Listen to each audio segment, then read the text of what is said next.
আমরা মনে করি না এখানে নোট অফ ডিসেন্ট দিয়ে সবাইকে ঐকমত্য হওয়ার জন্য কোনোটা চাপ প্রয়োগ করতে পারে। ঐকমত্য ঘোষণের কাজই হলো সবাইকে একসাথে নিয়ে চলা, সবাইকে নিয়ে ঐকমত্য পোষণ করা। নোট অফ ডিসেন্ট দিয়ে সব সময় নয়। সব বিষয়ে ঐকমত্য প্রতিষ্ঠা হবে এমন তো কেউ শপথ নেই নাই। আর গণতন্ত্রের ভাষা কি, যে সব বিষয়ে হয়তো আমরা ঐকমত্য পোষণ করতে পারবো না, দ্বিমত থাকবে, ভিন্ন মত থাকবে, সেই জন্যই তো সংগ্রাম করেছি আমরা। আমাদের অবস্থানটা আমি একটু পরিষ্কারভাবে বলি, আমাদেরই প্রস্তাব মতে যাতে কোনো ব্যক্তি 10 বছরের বেশি প্রধানমন্ত্রীর পদে বহাল না থাকেন, সে যত মেয়াদেই হোক বা যতবারই হোক, সেই প্রস্তাব আমরা দিয়েছি এবং সেটা গৃহীত হয়েছে।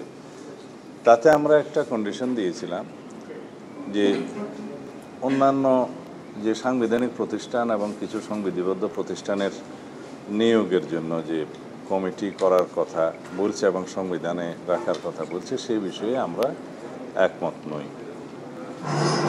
কিন্তু পরবর্তীতে আমরা বিচার বিশ্লেষণ করে সবার সাথে আলোচনা করে আমরা কিছু কিছু জায়গায় আমরা ছাড় দিয়ে এক জায়গায় এসেছি। যেমন নির্বাচন কমিশন গঠন পদ্ধতিতে আমরা সরকারি দল, বিরোধী দল এবং জুডিশিয়ারির প্রতিনিধি রেখে স্বাধীনভাবে একটা সার্চ কমিটির মধ্য দিয়ে যাতে নির্বাচন কমিশনের নিয়োগ হয় সেই ব্যবস্থা, সেটাও আমরাই প্রস্তাব করেছি, সেটা গৃহীত হয়েছে। তাতে করে নির্বাচন কমিশন নির্বাহী বিভাগের প্রভাবমুক্ত হয়ে সত্যিকার কার্যকরভাবে স্বাধীনতা ভোগ করবে এবং স্বাধীনভাবে নির্বাচন পরিচালনা করতে পারবে। এটা গেল 2।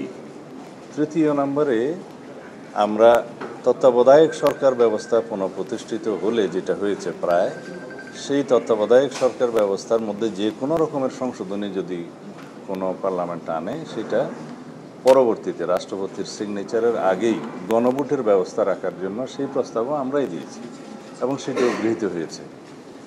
এটা মূলত এই 3টা পদক্ষেপের মধ্য দিয়ে রাষ্ট্রে পুনর্বার কোনো স্বৈরাচারের উদ্ভব হওয়ার পথটা বন্ধ হলো বলা যায়।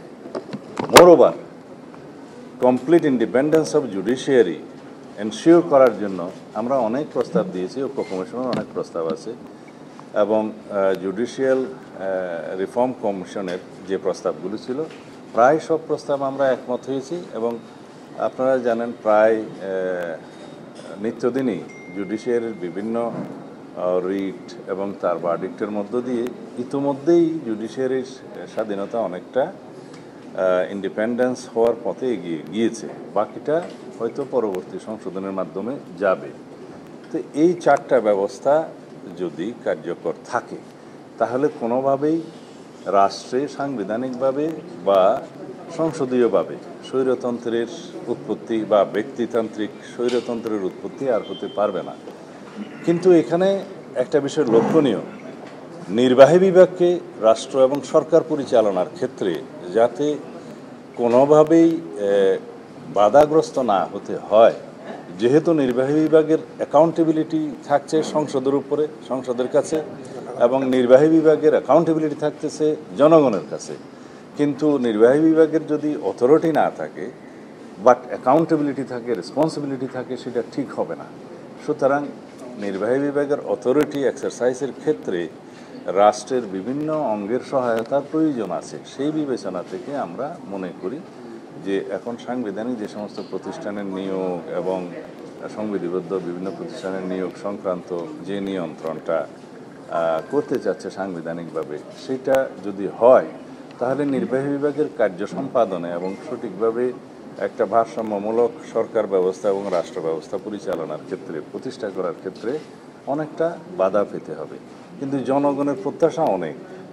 আমাদের নতুন পরিবর্তিত অবস্থায় জনপ্রত্যাশা এবং জন আকাঙ্ক্ষা পরিপূরণের জন্য আগামী দিনে নির্বাহী বিভাগের কাছে অনেক বেশি প্রত্যাশা, অনেক বেশি কার্যক্রম আশা করে।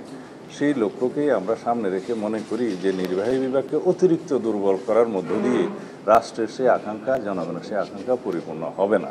সুতরাং আমরা সেই বক্তব্যটা আগেও দিয়েছি, আজকে হয়তো আবার দেব।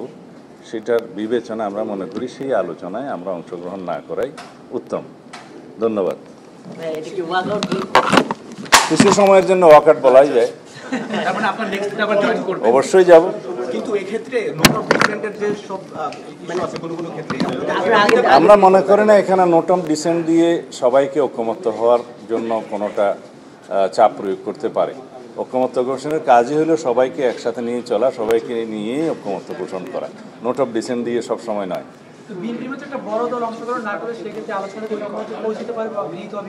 পরবর্তী আলোচনা অংশ নেব, এই বিষয়টা বাকি থাকলো। সব বিষয়ে ঐক্যমত্য প্রতিষ্ঠা হবে এমন তো কেউ শপথ নেই নাই।